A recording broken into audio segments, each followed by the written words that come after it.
aí pessoal do YouTube, beleza? Eu sou Samuel com a segunda informação sobre o meu amigo, beleza?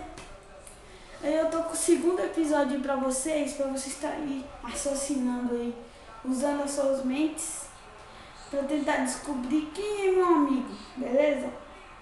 Então, eu vou falar aí pra vocês, esse meu amigo,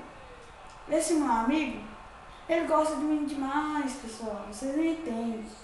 Ele não gosta de mim, ele me ama. Será por que esse mano não gosta de você? Ele te ama, não entendi. Por que, pessoal? Ele me ama. Porque eu tô no fundo do coração dele. E ele tá no fundo do meu coração. E tô aqui, ó, nele assim, ó. Aqui, ó, nele. Por quê? Ele me ama. Porque quando eu vou pra escola, ele tá junto comigo. Eu vou sair na rua, ele tá junto comigo. Eu vou no mercado, ele tá junto comigo. Eu vou viajar, ele tá junto comigo. Eu tô em casa, ele tá junto comigo.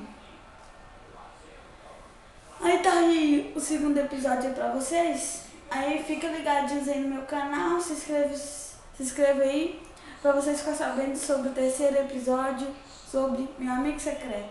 Aí pessoal, se vocês não assistiram o primeiro episódio, entra embaixo aí que tá escrito MS_X vídeos e clica aí em seu computador, seu tablet, seu celular, não sei.